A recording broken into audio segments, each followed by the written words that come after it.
Rebonjour. Comme vous l'avez compris, on fera donc ça en deux chapitres. Alors, le premier chapitre, ça va être l'idée effectivement d'enraciner la République, puisqu'on va se baser uniquement, quasiment, sur la France et sa politique intérieure et la façon dont peu à peu, la République, elle va s'enraciner, ce qui fait que maintenant, aujourd'hui, quand finalement on a des Français qui sont, on va dire, un peu contestataires finalement, des gens finalement qui ont tendance à être assez critiques par rapport au gouvernement, assez peu dociles finalement, et bien finalement quelque part quand même quand on leur pose la question sur est-ce que le régime de la France devrait changer, est-ce qu'on devrait repasser une monarchie constitutionnelle, etc. Bah en fait la réponse est claire et nette, l'écrasante majorité des Français est pro-républicaine. Bon, évidemment, ça n'a pas toujours été le cas. Notre idée, là, dans ce chapitre, ça va être justement de voir comment cette Troisième République, entre 1870 et 1914, elle devient ce régime apprécié de pratiquement tous les Français. Il y a encore quelques monarchistes, quelques gens qui n'aiment pas trop la République, finalement.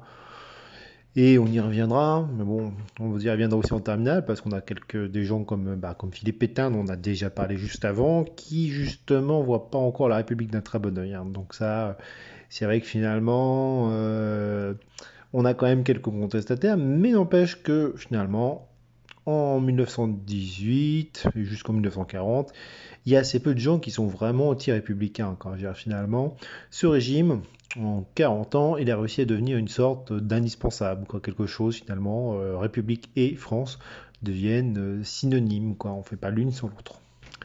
Pourtant, à la base, c'est une république qui est née dans la défaite. Elle a été confirmée par la victoire de 1918, qui la montre que ça peut être un régime de gagnants. N'empêche qu'elle est née dans ce qu'on a parfois appelé l'année terrible. Bon, ça on l'avait déjà vu avant.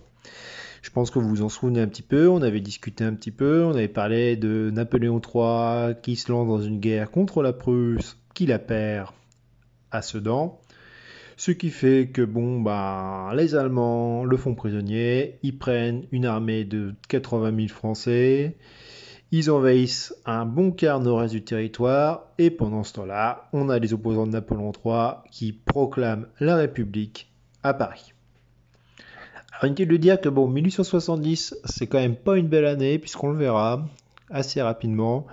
C'est peut-être avec 1940, on va dire que c'est un peu ex-aequo, la pire année de la France, quoi. Bon, on verra 2020, ça peut être dans les 5 pires années, on verra bien, ça peut arriver.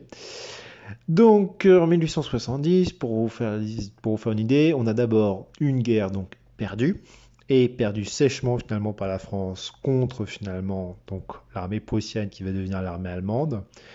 Et on va avoir aussi une guerre civile entre les républicains modérés alliés avec les monarchistes et les impériaux, et les républicains plus radicaux qui finalement ont pris le contrôle de Paris. Ce qui fait qu'on va avoir une guerre extérieure suivie d'une guerre civile.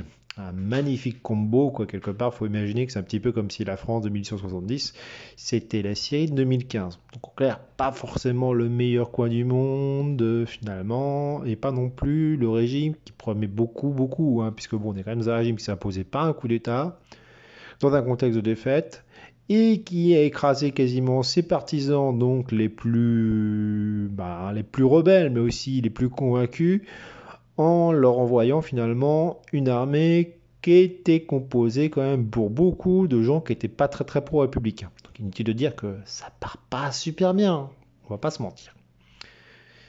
45 ans plus tard, un peu plus, 50 ans plus tard quasiment, vous voyez cet article de la Dépêche, on est le 11 novembre 1918, enfin le 12 novembre, vu la date de publication des journaux, et vous voyez bien le titre, il y a deux titres principaux, la guerre est finie, et le titre juste en dessous, c'est Vive la France, vive la République, et d'ailleurs la Dépêche marque bien qu'ils sont le journal de la démocratie. Et effectivement, on a cette idée que c'est cette République française, née dans la défaite, qui a réussi finalement cette grande guerre de revanche, cette terrible épreuve finalement, elle a réussi à la surmonter avec l'aide de ses alliés, et elle a réussi donc finalement à devenir un régime important. Et c'est bien souligné par cette carte postale de 1918, Bon, contrairement à ce qu'on pourrait croire avec nos yeux de gens de 2020, c'est pas une affiche finalement pour faire un faire-part pour un mariage gay. Non, non, non, non, c'est donc notre République française assise, triomphante finalement, dans une posture de gagnante, avec sur les côtés gauche et droit l'Alsace et la Lorraine qui se pressent contre elle, toute heureuse d'être réunies pour toujours avec cette France qui maintenant est devenue la République. La France finalement elle sera à partir de ce moment-là définitivement attachée à cette image donc de Marianne qu'on retrouve encore partout sur nos pièces de monnaie, sur nos mairies, etc., etc. C'est d'ailleurs à cette époque-là que tous ces symboles républicains vont devenir indispensables. Donc notre idée, ça va être de voir finalement comment cette république s'est imposée. On le fera en deux temps. D'abord, l'idée que c'est une république menacée, puis que c'est une république qui va effectivement réussir à s'affirmer.